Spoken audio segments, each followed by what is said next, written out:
ద్వారా కానివ్వండి, వాళ్ళకున్న నాలెడ్జ్ ద్వారా ఆన్లైన్ లో సెర్చ్ చేసిన కానీ ప్రతి ఒక్కరికి రాష్ట్రంలో ఏం జరుగుతుంది, ఎవరి పరిపాలన ఎలా ఉంది, ఎవరి పార్టిసిపేన్స్ ఎలా ఉంది అనేది ప్రతి ఒక్క వ్యక్తి, ప్రతి ఒక్క యువకుడు తెలుసుకునే పరిస్థితి ఉంది.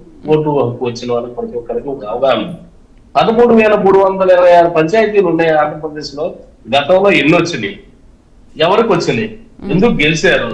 మనం స్థానిక ప్రజల యొక్క వాళ్ళ అభిప్రాయానికి వ్యతిరేకంగా అక్కడ నాయకత్వాన్ని, అక్కడ లీడర్షిప్ ని, అక్కడ పంచాయతీ సర్పంచ్ ని వీళ్ళు బలవంతంగా అక్కడ ఇమిడ్చినప్పుడు, ఇమిడ్చిన పరిస్థితి ఏదైతే ఉంటుందో అప్పుడు మరి 13,326 పంచాయతీల్లో ఎన్ని పంచాయతీలు మిగిలిన పార్టీలకు వచ్చినాయి?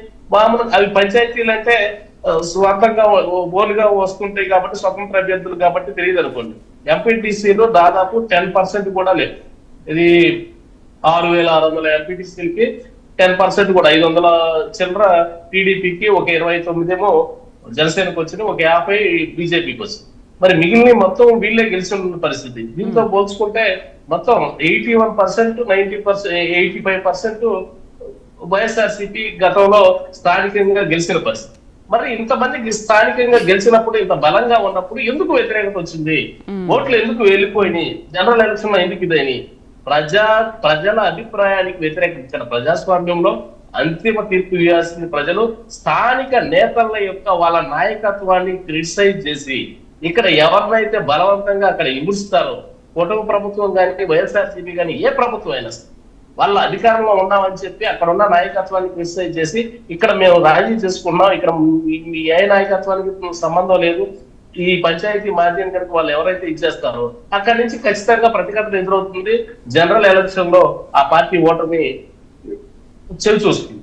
ఇది వైఎస్ఆర్సీపీకి గత అనుభవం ఖచ్చితంగా.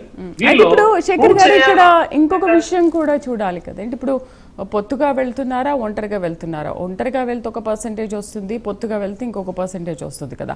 అప్పుడు ఎవరికి లాభం అనుకోవాలి? అది ఇక్కడ పొత్తుగా వెళ్ళడం బెటరా, ఒంటరిగా పోటీ చేయడం బెటరా?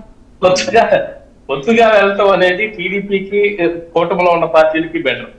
కానీ జనసేన పార్టీ లాంటి పార్టీ ఒంటరిగా వెళ్తే, పవన్ కళ్యాణ్ గారు మొట్టమొదట పార్టీ పెట్టినప్పుడు చెప్పిన పరిస్థితి ఏంటంటే, ఈ రబ్బర్ చెప్పులు గుడ్డ వేసుకున్న యువకుడు సో రాజకీయం చేస్తారు. అది సామాన్యమైన మాట కాదు, అది ఇప్పుడు కూడా ధ్వనిస్తూనే ఉంటుంది. అదే భయంతో ఇప్పుడు ఉన్న రాజకీయ పార్టీలు, ఆంధ్రప్రదేశ్ రాజకీయ పార్టీలు, ఎందుకంటే స్థానిక సంస్థల ఎన్నికల్లో లక్షలు కోట్లు కూడా ఖర్చు పెట్టే పరిస్థితి ఉన్న నాయకులు అక్కడ స్థానికంగా వాళ్ళ లీడర్షిప్ కోసం వాళ్ళు ఖర్చు పెట్టే పరిస్థితి. వీళ్ళకి వ్యతిరేకంగా వీళ్ళు రాజీ కుదుర్చుకొని, మీరు ఎంపీటీసీ మీరు, సర్పంచ్ మేము అని చెప్పి వీళ్ళు రాజీ కుదుర్చుకొని అధికారంలో ఉన్న రెండు ప్రధాన పార్టీలు, అధికార ప్రతిపక్ష పార్టీలు ఏవైతే ఉన్నాయో వీళ్ళు కనుక రాజీ కుదుర్చుకుంటే, వీళ్ళు జనసేన తరపున ఒక కొరాడేళ్ళి నామినేషన్ వేసిన పరిస్థితుల్లో వీళ్ళు ఎటు పని వీళ్ళు ఖర్చు పెట్టాల్సిన ప్రజలు అతనికి మద్దతుగా గెలుస్తారనే నమ్మకం ఉండదు. ఇది స్థానిక ఈ భయంతోనే ఈ ప్రధాన పార్టీలకి ఖచ్చితంగా కలుపుకొని వెళ్ళాలి, రాజీ కుదుర్చుకోవాలనే తాపాత్రయంతో ఈ స్థానిక సంస్థల ఎన్నికలు జరుగుతాయని చెప్పి మనం అనుకోవచ్చు. ఖచ్చితంగా ఇదే జరుగుతుంది. అదే భయంతోనే ఇప్పుడున్న ఏ ప్రభుత్వం ఉన్నప్పుడు వాళ్ళు రాజీ కుదుర్చుకోవడానికి ప్రధాన కారణం ఇదే అని చెప్పి మనం చెప్పుకోవచ్చు.